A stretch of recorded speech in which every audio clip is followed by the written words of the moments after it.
terjadi kenaikan harga beras dunia, di mana harga beras Thailand itu mencapai $624 per ton atau naik 28%. Beras Vietnam $614 per ton itu naiknya 41,95%. Kenaikan itu juga diikuti dengan larangan ekspor beras 6 negara.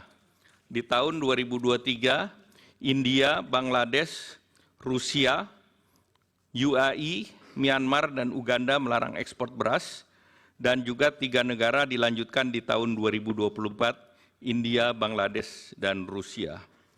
El Nino berdampak juga terhadap peningkatan harga pangan, terutama beras.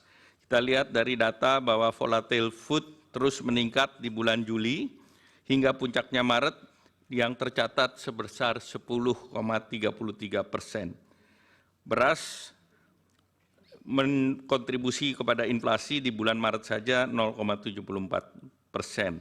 Jadi pada periode El Nino tersebut produksi padi menurun, harga beras internasional meningkat, dan inflasi meningkat. Nah, itulah salah satu pertimbangan ada bansos terkait dengan El Nino dan juga bantuan pangan. Dari berbagai latar di atas, maka dibutuhkan bantuan sosial untuk menjaga daya beli masyarakat, dan ini adalah amanat konstitusi pasal 34 Undang-Undang Dasar 1945, di mana bansos untuk mengisi dan memitigasi peningkatan kemiskinan dan potensi perlambatan pertumbuhan ekonomi. Kita ketahui penduduk miskin sangat rentan terhadap kenaikan harga, khususnya terhadap kelompok makanan. Dari desil 1 sampai 4 atau 40% penduduk, 25%-nya adalah untuk membeli bahan makanan pokok ataupun beras. Secara nasional, komponen makanan terhadap garis kemiskinan adalah 74,21%. Hubungan konsumsi masyarakat terhadap pertumbuhan ekonomi sangat erat. Konsumsi rumah tangga kontribusinya terhadap PDB sebesar 53,83%. Sehingga apabila ada konsumsi rumah tangga melambat, maka pertumbuhan ekonomi pun akan terganggu. Untuk melindungi masyarakat miskin dan rentan akibat El Nino dan gangguan rantai pasok global, pemerintah telah menerapkan strategi untuk menjaga ketersediaan pasokan pangan dan daya beli masyarakat dengan program bantuan pangan dan bantuan langsung tunai. Untuk pelaksanaan bantuan pangan dilakukan oleh Badan Pangan Nasional sesuai dengan Undang-Undang Nomor 18 Tahun 2012 tentang Pangan dan Peraturan Presiden Nomor 66 Tahun 2021 tentang Badan Pangan Nasional.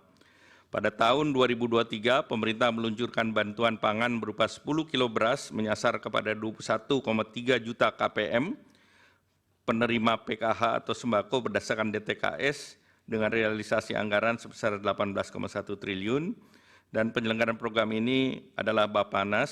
Setelah itu juga BLT El Nino dengan 200.000 per bulan dengan 18,8 juta KPM, dan ini realisasi 7,5 triliun yang diselenggarakan oleh Kementerian Sosial.